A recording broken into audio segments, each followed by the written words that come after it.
Changing self-talk begins with awareness. Most people never question the voice inside their heads because they assume every thought is true. But thoughts are not facts. They are interpretations, habits, and stories our minds have learned to repeat. The next time you catch yourself thinking something negative, pause for a moment and ask yourself, is this absolutely true? Or would I say these words to someone I deeply care about? If the answer is no, perhaps it is time to replace that thought with something more truthful and compassionate. Instead of saying, I always fail, try saying, this didn't work, but I can learn.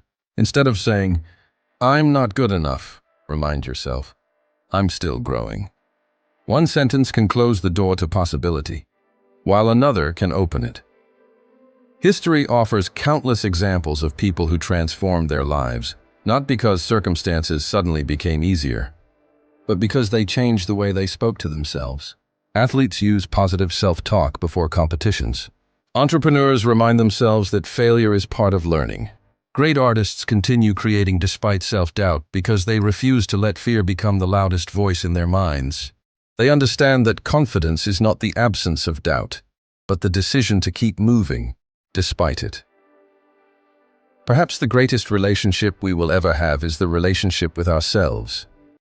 Friends may leave, careers may change, and circumstances may shift, but we will spend every moment of our lives living with our own thoughts.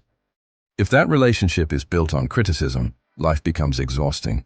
If it is built on understanding, accountability, and compassion, life becomes an opportunity for continuous growth. So today, I invite you to listen carefully to your inner voice. Not to judge it, but to understand it. Ask yourself whether it is helping you become the person you want to be or holding you back from the life you deserve.